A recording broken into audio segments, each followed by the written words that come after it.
The bread on your table today is not the bread Jesus ate. It is not even close. Somewhere in the last 100 years, something quietly changed in how bread is made. The wheat changed, the yeast changed, the time it takes to rise changed, and your body has been paying the price ever since.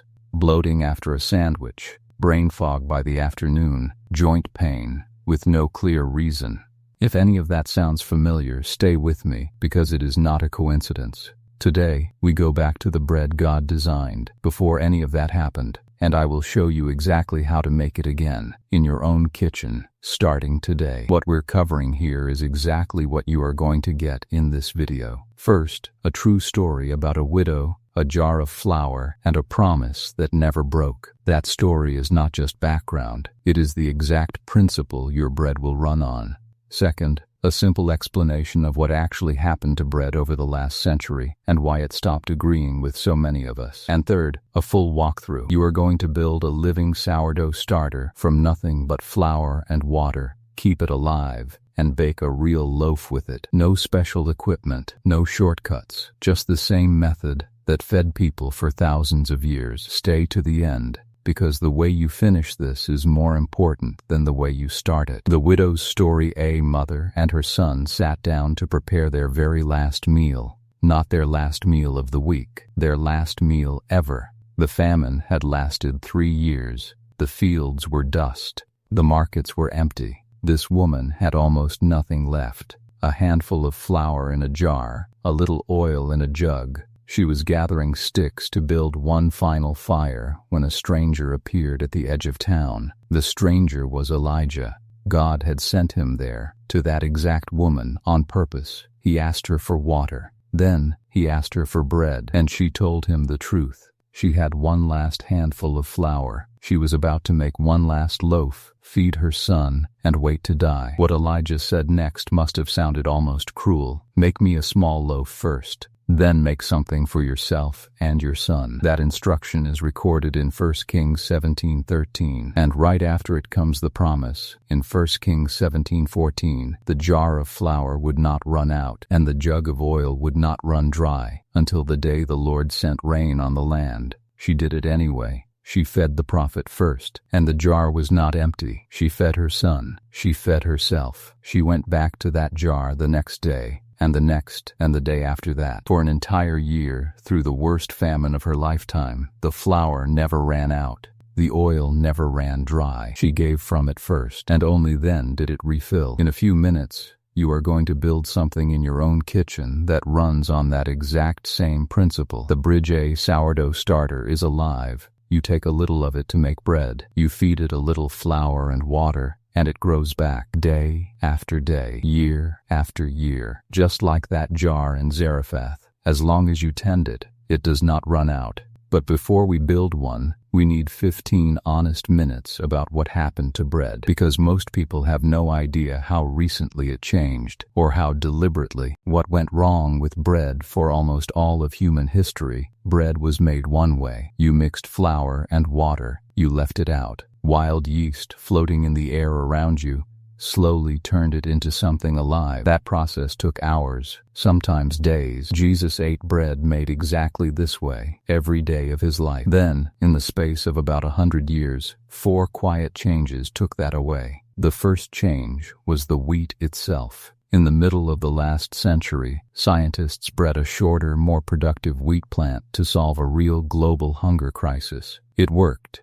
It fed billions of people. But it was also a different plant, with a gluten structure some researchers believe is more aggressive than older wheat varieties. Nobody was thinking about digestion. They were thinking about yield. The second change was chemical. A weed killer called glyphosate became common in modern farming, and it is often sprayed directly onto wheat just before harvest to dry the crop out faster. That means residue can end up in the grain itself. Research into what this does to the human gut is still ongoing, but early studies suggest it may disrupt the balance of bacteria in our digestive system. which has been linked to inflammation and other issues. The third change was time. Commercial yeast let bakeries turn a 12-hour process into a 90-minute one, but that long, slow fermentation was doing real work. It was breaking down compounds that are hard to digest and unlocking nutrients in the grain. Skip the time, and you skip what the time was for. The fourth change was the flour. Steel roller mills stripped away the outer bran and germ of the grain, where most of the nutrients live, leaving behind white starch. Then vitamins were added back in artificially, and it was called enriched. 4 decisions. Each one made sense on its own. Together, they turned bread into something a lot of us now struggle to digest.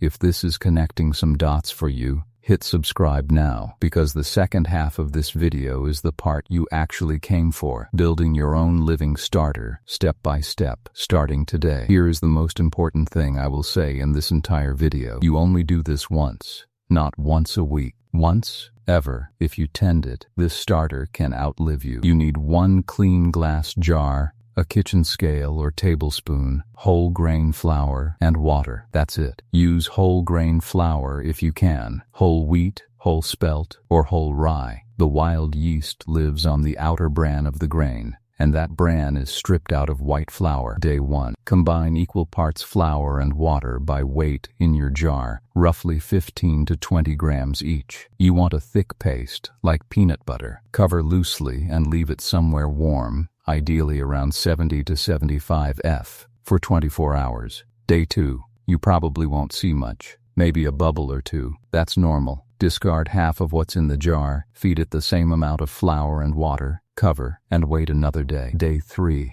This is where people panic. Your starter may smell sour, almost like vinegar or cheese. That is not a failure. That is bacteria doing exactly what it's supposed to do. The only real warning sign is fuzzy mold, black, green, or bright orange. A sour smell is not that. Discard half, feed, cover, wait. Days 4 and 5. You should start seeing real bubbles, and the mixture rising after each feeding before falling back down. Keep repeating the same process. Some starters are ready by day 5, others take 7 to 10 days, especially in a cooler kitchen. That's completely normal. To know it's ready, mark the level after feeding with a rubber band. If it roughly doubles in size within 4 to 8 hours and then falls back, it's ready to bake with. When it's time to bake, take out what your recipe needs. But here is the part that matters most. Always leave some behind, even a tablespoon. Something must remain in the jar, because what you leave behind, you feed, and what you feed grows back. That is exactly what the widow understood. She gave first, and the jar refilled. As long as you leave a little behind and feed it, your starter never runs out either.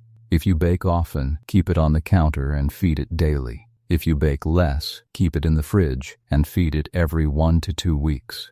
And if you ever forget it and find a gray liquid on top, don't panic. That's just alcohol from the yeast running low on food. Pour it off, feed the starter, and within a couple of days it will usually bounce right back. Baking the bread for your first loaf, use 360 grams of whole grain spelt flour, 100 grams of active starter, 250 grams of warm water, and 1 teaspoon of sea salt. Mix the flour and water first, without the starter or salt, and let it rest 30 minutes. This lets the dough hydrate on its own. Then mix in the starter and salt, and rest another 15 minutes. Over the next 2 hours, do 4 rounds of gentle stretching and folding, about 30 minutes apart. Then let the dough rise at room temperature for 4 to 8 hours until it looks airy and roughly doubles. Shape it into a tight ball, place it seamed side up in a floured bowl, and refrigerate overnight. The next day, preheat a Dutch oven to 500 F for 30 minutes. Score the top of the loaf. Bake covered for 20 minutes, then uncovered at 450 F for another 20 to 25 minutes, until deep golden brown. Let it cool for a full hour before cutting. That patience is what finishes the bread. Cutting too early collapses everything the fermentation built. The widow's jar never ran out because she kept giving from it. Your starter works the same way. Feed it, tend it, give from it, and it will be there next week, next year. A generation from now, still alive, still rising. If this video helped you understand your bread a little differently today, that's really all it was for. Go build your jar. And if you know someone who's been struggling with bread the way you have, maybe send this their way. Sometimes the most ancient advice is exactly what someone needs today.